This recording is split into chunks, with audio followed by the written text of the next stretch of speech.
I'm Jennifer Miller, and I'm proud to serve as the Dean of the College of Education. I also, yes, be excited. I extend my welcome and thanks for joining us to celebrate to our students. At commencement, universities traditionally exercise one of their most cherished privileges by recognizing individuals who have distinguished themselves in their careers. Today, DePaul University is very proud to honor such an individual through the conferral of an honorary degree. President Manuel, Provost Ganem, it gives me great pleasure to present Chancellor Juan Salgado. Juan Salgado is a visionary community leader and Chancellor of City Colleges of Chicago. He has devoted his career to creating educational and economic opportunities for underserved communities in Chicago and beyond. For 16 years, he served as CEO of Instituto del Progreso Latino on Chicago's southwest side. There, he built programs that broke down barriers for immigrants entering the workforce. As a result, hundreds of families have been empowered and lifted out of poverty. He created a national model for this program, and in 2015, he was named a MacArthur Fellow to support this work. In his current role, Chancellor Salgado oversees an educational network of 7 colleges. More than 60,000 students attend city colleges, and 75% are Black and Latinx. In the Vincentian tradition of increasing access to a high-quality education, Chancellor Salgado is opening doors for students. Under his leadership, City Colleges of Chicago has seen graduation rates reach the highest level on record. A community college graduate himself, Chancellor Salgado exemplifies the path that many of our graduates here today hope to follow. His creativity and leadership have been essential in advancing social equity in Chicago and beyond. Today, Juan Salgado, DePaul University is proud to confer upon you the degree of Doctor of Humane Letters, honoris causa.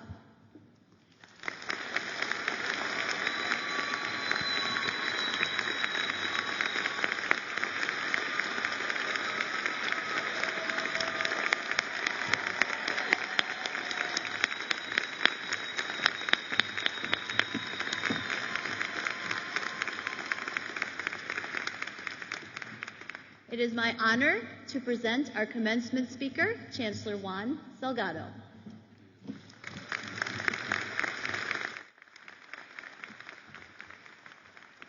Well, thank you, President Manuel, Provost Ganem, Dean Mueller, Dean Murphy. I, first of all, want you to know that this honorary degree I'm dedicating to my abuelita, my grandmother, okay?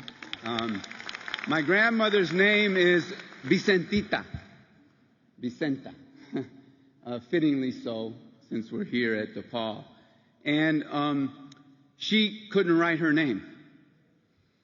She lived at a time and a place where that was not available to her. A geography, but also she was a woman at a different time. And so to her, and to her instilling her faith and her belief in humanity, but also in education, I thank you.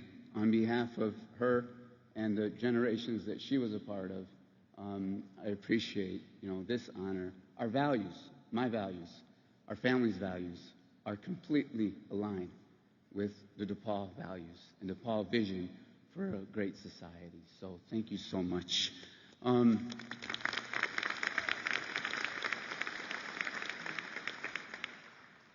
Congratulations, class of 2024!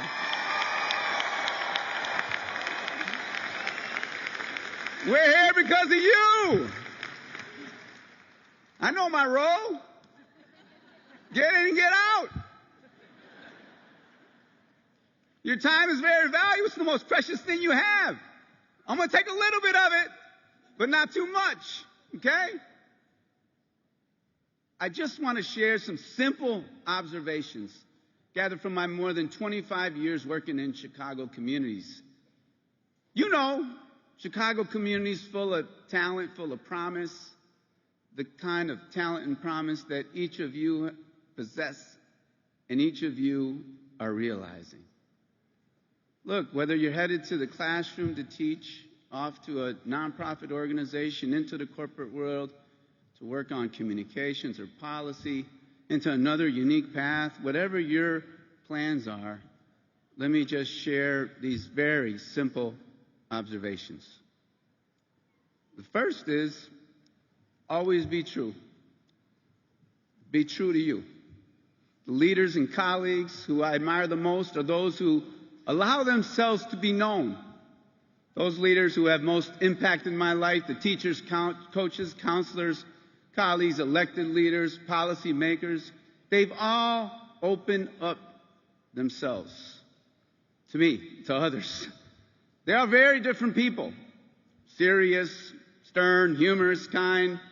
Some of them I feared, some of them I loved.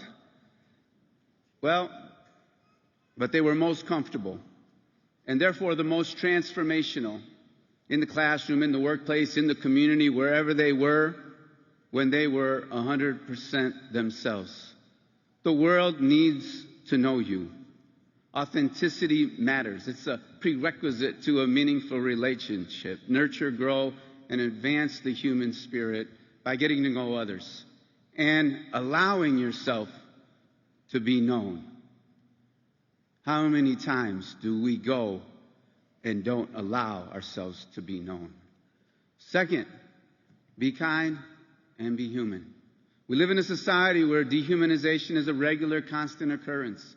Human beings are meant to be loved, cared for, and respected. Our talents and gifts are meant to be discovered, our unique voices to be heard. We hope, we dream, we aspire, we look forward to a better day, a brighter future, a new opportunity, a more peaceful and just world. And yet, if you walk in a world, you are unfortunately likely to experience negativity. You already have. Disdain, distrust, disrespect. But in the face of that, we have a unique opportunity. You have an opportunity to humanize those around you in deep and meaningful ways on a daily basis, creating experience that lift up the joy, the talent, the best in others, and counteract that dehumanization. Everything you say, everything you do is power. Your knowledge, your degree brings even greater power. It's a privilege and opportunity that you have earned today. But be mindful of that power and be gracious. Be forgiving. Be understanding. Build a culture of care, classrooms of care, communications that exhibit care, policies that reflect care, relationships, above all, of care. Third, keep at it, especially when it gets hard. Staying in a place long enough to make a difference. Just stay in a place. We like to move around a lot, but when you stay in a place, let me tell you, I spent 20 years working in the same community, 54 years in this city. Last month, I began my 8th year as chancellor of City Colleges of Chicago, and I tell you, it felt just as invigorating as the first day, because I'm sticking with it, trying to make a difference in the same place, same circumstance. City Colleges is our community college system, so I do want you to know that I'm proud to serve it. We've invested more than $99 million to make community college free through things like the Star Scholarship and Future Ready and debt forgiveness. We built careers into high-demand occupations, in many cases at no cost to our students. We invested in mental health supports, highly for our students. We're a community college, but you know what? We have so many housing insecure students, and thanks to a partnership that we built with DePaul USA, the nonprofit housing provider, we are offering housing to a growing number of unhoused students. And just like DePaul at City Colleges of Chicago, we value the dignity of every individual. We're committed to building community and paying special attention to those often overlooked. Presence and persistence matter. They really do. Building anything of value must be done with great care. So be reflective at all time and be present at all time. And remember, we all make mistakes. Try every day to live up to the best version of yourself. Ask students and colleagues for feedback and be willing to give the same. And finally, please honor the choices that people make. The biases we carry are so deep and profound. I'm reminded of my choice to attend community college and to enter into the not-for-profit world. It was a smart choice to enter community college. Every one of my siblings had done the same, but I could tell you that choice was questioned. Too often in our schools, churches, community institutions, the students going to the most elite institutions get a standing ovation, while the child going to city colleges or some sort of short-term credential or some sort of trade, well, they go unacknowledged, unnoticed. So I encourage you to please, honor the choices of our young people. Wherever they may decide to lead, hold up and embrace their passion and their purpose. I'm reminded of Dr. King's call to be the best at whatever we do. And so I'd like to close with Dr. Martin Luther King's words. When I was in Montgomery, Alabama, I went to a shoe shop quite often, known as the Gordon Shoe Shop. And there was a fellow in there that used to shine my shoes. And it was just an experience to witness this fellow shining my shoes. He would get that rag, and he could bring music out of it. And I said to myself, this fellow has a PhD in shoe shining. What I'm saying to you this morning, my friends, and this is Dr. King continuing to speak, even if it falls your lot to be a street sweeper, go on out and sweep streets like Michelangelo painted pictures, like Handel and Beethoven composed music, like Shakespeare wrote poetry. Sweep streets so well that all that host of heaven and earth will have to pause and say, here lived a great street sweeper who did his job well. So, yes.